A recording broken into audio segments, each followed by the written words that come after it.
বললে তো কতজনে কত কিছু বলতে পারে। এই জমিনে বসে এই কথা বলে না, বলেছে না একজন, নমাজ হজ আবাদত বন্দিগি যেমন, বসে কি বেলে তেমন। বলেছে কিনা একজনে শুনেছেন? একজনে বলেছে। এই সমস্ত কথার কোনো মূল্য নেই। যে লোকে বলে তারই কোনো মূল্য নেই। এই সমস্ত কুফরি কথা মুসলিম তো বলতে পারে না। এই লোক হয়তো ইসলাম বুঝে না, ইসলাম বুঝে না। আমরা সুধারণা রাখি, এটাই বলবো যে ইসলাম বুঝে না। আর যদি ইসলাম মানে না, তাইলে তো তার হাসর কি? ইসলাম বুঝে না, ওটা হলে তো বুঝা ফরজ। আর ইসলাম মানে না হলে তো আর কি বলবো?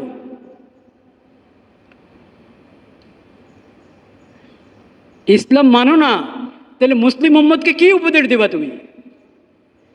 ইসলাম যদি তুমি নাই মানো, কি উপদেশ দিবা? নাই বুঝো, কি উপদেশ দিবা?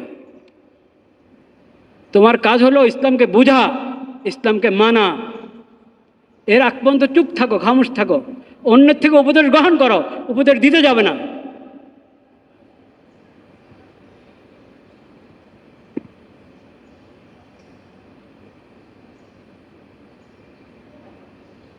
প্রত্যেক মুসলিম জাতি তো কোনো এক বিশেষ এলাকার মানুষ। হ্যাঁ, এই কথাটা বলে আমি শেষ করছি। মুসলিম জাতি কি বিশেষ এক এলাকার মানুষ? মুসলিম জাতি কি বিশেষ এক ভাষার মানুষ? মুসলিম তো পুরা আল্লাহর পুরা জমিনে ছড়িয়ে আছে। কারণ নবী করিম সাল্লাল্লাহু আলাইহি ওয়াসাল্লাম যিনি আখিরি নবী, উনি কি আঞ্চলিক নবী না বিশ্ব নবী? সাল্লাল্লাহু আলাইহি ওয়াসাল্লাম। তাহলে তার উম্মত তো সব ভাষার মধ্যেই তার উম্মত আছে, সব এলাকাতে তার উম্মত আছে,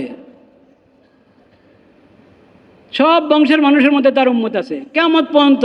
এবার কিয়ামতের কয় হাজার বছর বাকি আছে সেটা আল্লাহ জানেন। কিয়ামত পর্যন্ত তার উম্মত চলতে থাকবে। নবী করিম সাল্লাল্লাহু আলাইহি সাল্লাম, হযরত মুহাম্মদ মুস্তাফা সাল্লাল্লাহু আলাইহি সাল্লামের উম্মত হলো আখিরি উম্মত, সর্বশেষ উম্মত। এরপরে কি আর কোনো নতুন উম্মত আসবে?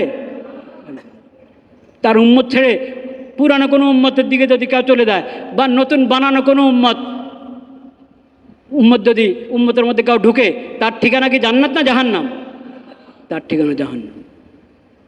তো কিয়ামত পর্যন্ত নবীজির উম্মত আসতে থাকবে। প্রত্যেক ভাষা, প্রত্যেক অঞ্চলের মধ্যে নবীজির উম্মত আছে। নিজ নিজ এলাকা হিসাবে, নিজ নিজ ভাষা হিসাবে প্রত্যেকের নিজস্ব কিছু সভ্যতা আছে কিনা? আছে। ইসলাম কখনো ওটার মধ্যে হাত দেয় না, ওটা যার যার অবস্থার উপরে তাকে ছেড়ে দিয়েছে। এটা হলো ইসলামের রহমত। ইসলামের কি রহমত? এজন্য আমি গত জুমা বলেছিলাম, বাংলা ভাষায় আমরা কথা বলি। আমাদেরকে হুজুররা বলে, সবাই আরবি শিখো, আরবিতে কথা বলা সুন্নত বলে।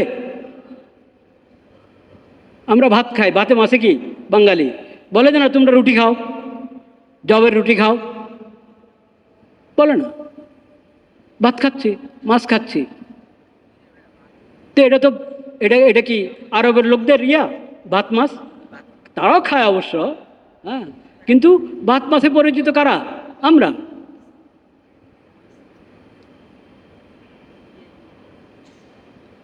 এই সভ্যতা যেটা যেটা এলাকা হিসাবে পরিবর্তন হয়,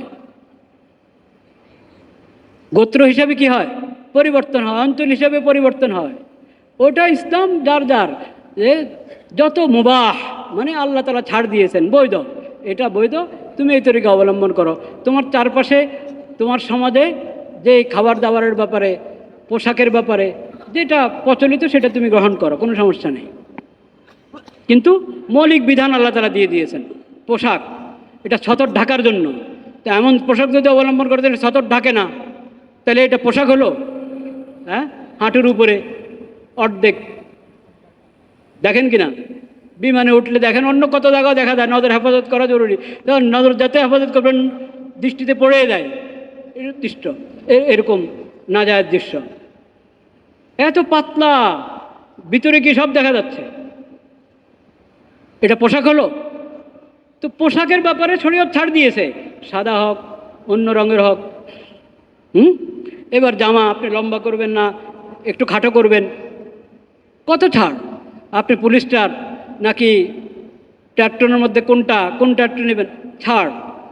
কিন্তু পোশাক হইতে হবে। পোশাক কী হতে হবে?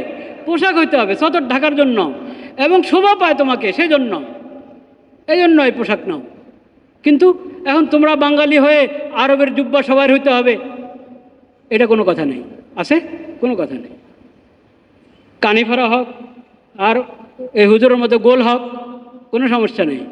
আমাদেরটা ওনাদেরটা থেকে ভিন্ন, আমরা বলি না যে আপনারটা না যায়। কিন্তু শরীয়ত বলেছে পুরুষের জন্য রেশমের কাপড় কি না যায়? হ্যাঁ হ্যাঁ, রেশমের কাপড় যদি পরা শুরু করে পুরুষ, জায়েজ হবে? হবে। এইখানে অল্প কিছু বিধান দিয়েছে শরীয়ত, বাকি সব ছাড়। শরীয়ত যদ্দূর তোমাকে নির্ধারণ করে দিয়েছে যে এতটুক সীমা হালালের, এতটুকুর ভিতরে সব বৈধ, এর বাইরে যাওয়া ওটা হারাম। হারামে আপনি যাবেন না, হালালের পরিধির মধ্যে, হালালের দায়রার মধ্যে গণ্ডিতে থেকে আপনি আজাদ, আপনি স্বাধীন। এইগুলোতে শরীয়ত হাত দেয় না।